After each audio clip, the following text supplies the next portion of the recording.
በአሪዞና ከ159 ሺህ በላይ የጽሁፍ መልእክቶችን ለአንድ ግለሰብ የላከችው ሴት በወንጀል ተከሰሰች።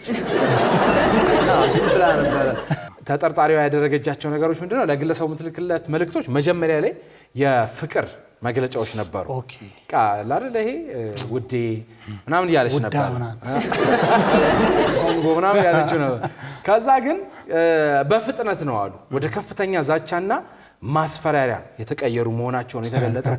በቃ ይመስለኛል ውዴ ምናምን ያለች ቆየችና ስትወደድ አታውቅም እንዴ ምናምን ወደሚል ከዛ ወደ ከፍ ወዳለ በእርግጠኝነት ከ30 ዓመት በላይ ናት ማለት ነው።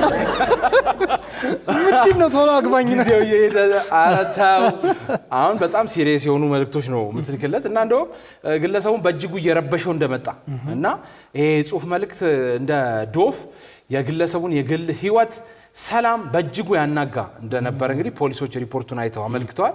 በቃ ይሄ የለም የት እንዳለ አቃለው ትለዋለች።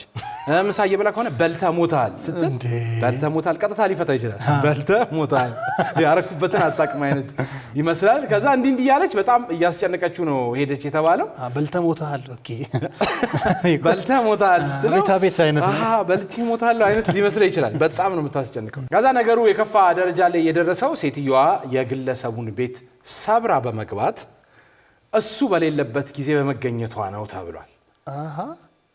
ከ30 በላይ 5 ጨመርንበት 35 በላይ